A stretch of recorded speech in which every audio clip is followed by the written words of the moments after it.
Yo, what's going on, everybody? It is Chad here with BetHubb.com, extremely worked up over the controversial touchdown which aided the Houston Texans in their 34-31 overtime victory over the Detroit Lions today on Thanksgiving. And of all the losses that this team has suffered on this special day, this has to be one of the most painful one in recent years. They had this game won. They thoroughly outplayed the Texans for most of this game, and when they were up by 10 points, this was a game-changing touchdown that allowed Houston to even be in the spot to come back and win this game. And I'm very angry at the NFL for a number of reasons here to do with this rule. But before we address that, a lot of blame needs to be put on Jim Schwartz and his football team for showing a complete lack of discipline and not quite understanding the rules here, which ultimately came back to hurt them. Jim Schwartz should know, even though the rule is stupid, and I'll get to that in a rule, that you cannot challenge any play that's automatically reviewed, which is always the circumstance with touchdowns. I don't care if the rule doesn't make sense. It's your job as a head coach to understand these things inside and out and not be so stupid to pull out that challenge flag. And furthermore, you have to have more discipline of your own players on the field to realize, even if they aren't sure if the whistle is called or not on the play, to still tackle the player with the football just in case. You never want to take the chance and put the play in the hands of the referees to get it right, because we've seen multiple times when they've had the chance to go under the hood and review things that they still get it wrong. It's no coincidence this team loses a lot of close football games. It's no coincidence that they are penalized more so than most teams and make a lot of boneheaded mistakes on the field. The lack of discipline on the field comes directly from the way this team is prepared and coached from Jim Schwartz. A monumental mistake that all starts with the man in charge of getting his players ready on the field.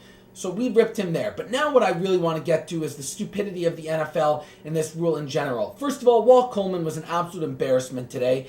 And it all started in the first quarter when it was clear as day on that muff punt by the Texans player that it should have been a recovery by the Detroit Lions on that play, which would have given them the ball up 7-0 at the 50-yard line instead of having Texans get the ball and recover it and then go 3-and-out, punt it deep. You know the way the complexion of the game can change based on field position. What I don't understand is how on earth could this guy stand under the hood for 5-6 minutes, waste everybody's time, get Godell to have all those cheap extra commercials thrown in there, and then still get determined that it didn't hit him when 98% of people that actually have proper vision could see that the ball clearly hit the player. Disgusting. Absolutely absurd. So it really came as no shock to me that he would be so incompetent to not see that Forsett was clearly down on that play and not call the whistle. Oh, just absolutely absurd. So then, of course, he scampers into the end zone, and Schwartz is stupid enough to pull out the flag and challenge it, and the touchdown automatically stands. We all know that when the play would have been reviewed because it was a scoring play, that it would have been overturned, because there's no way that Walt Coleman, even himself being blind as a bat, would be able to not get that call correct. But my biggest issue here is, why on earth does every single touchdown have to be reviewed? Some touchdowns, in that case there, are as clear as day that he was in the end zone. Because I thought the predominant reason for this strategy to come in for the NFL to have all touchdowns reviewed is because sometimes they don't know if the guy's arm completely crosses the line. Does he have 2 feet in bounds? Does he have clear possession of the ball? Is he touching the cone when he's leaping for it? All of those things. But on a play like this, that is not what's being disputed. It's a play that's 80 yards away from the actual end zone itself. So why is it that every single play that leads up to them actually getting into the end zone has to be impacted the same way? That's why I don't like it. It just creates way too much confusion, and the coaches should be able to challenge any play, regardless of the circumstance, scoring or not. Because truth be told, there are plays that are not actual direct scoring plays that are far more important in the game. For example, what if he walked out at the 1-yard line and they weren't sure? Well, then, you know what? It wasn't technically a touchdown. It wasn't a scoring play, and then that is viewed differently. It just makes things way too complicated. And there's so many plays in the middle of the field that set teams up to even have the chance to score that aren't reviewable or are reviewable, that have different circumstance of rules. They should all be consistent throughout the league to eliminate confusion, which is definitely what has happened here with this rule since it's been instituted. And furthermore, if you are going to allow these coaches to have challenges, which is great, and I give the NFL credit for coming out with rules to try to be innovative, to understand that their referees make mistakes, They are human beings. We all make mistakes, and they have the chance to overturn things, then fine. But why on earth are you not allowed to challenge in the final 2 minutes of a half or the game? Because it's automatically reviewed by the refs, reviewed upstairs. Well, you know what? There's plenty of times where they miss things and coaches want to challenge, and they're not allowed to. That is absolutely absurd. It should be very simple and vanilla. You can challenge whenever you want. It doesn't matter how much time is left on the clock. It doesn't matter what the play is.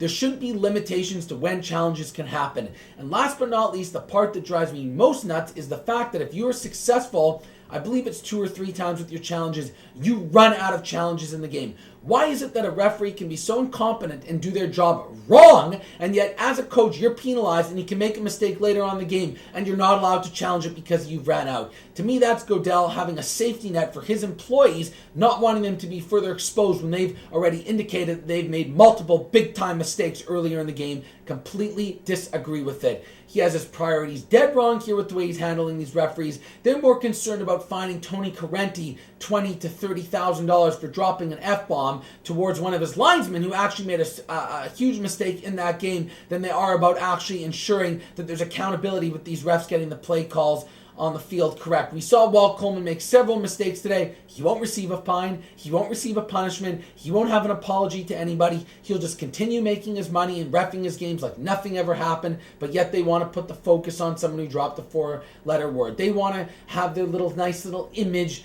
portrayed here in the league instead of worrying about what's most important, which is getting the plays right on the field. It drives me nuts the way this system is put in place. I'll continue to bitch and complain until they figure it out and change things and get it right. And at the end of the day here, yes, the Detroit Lions did get screwed on that play, but they had many chances even after that to win. They allowed the Texans to score a touchdown in the final 2 minutes. They got lucky with the missed field goal. Jason Hanson missed a field goal himself. They got passive and didn't try to get the ball closer. They had multiple turnovers. They just did not execute when the game was on the line. So as much as you want to blame it on that one particular play, and had that not been a touchdown, they maybe could have won. There's still no excuse because they had their chances.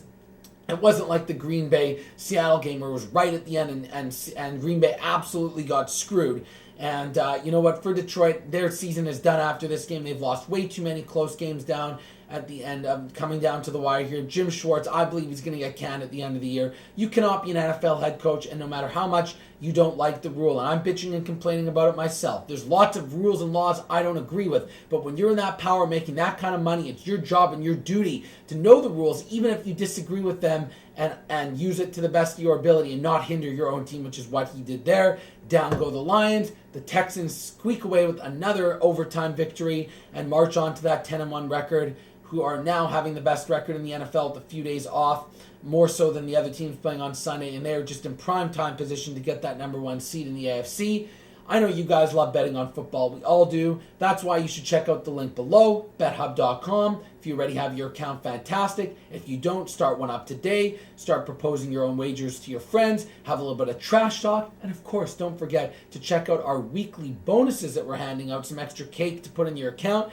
And then right now we've actually started up our weekly NFL pick'em pool, so you can get involved there. And if you get a perfect card, someone did last week, we're going to put some extra money in your account as well. Make sure to check it out and get involved when you're watching these NFL games to have some extra money riding on.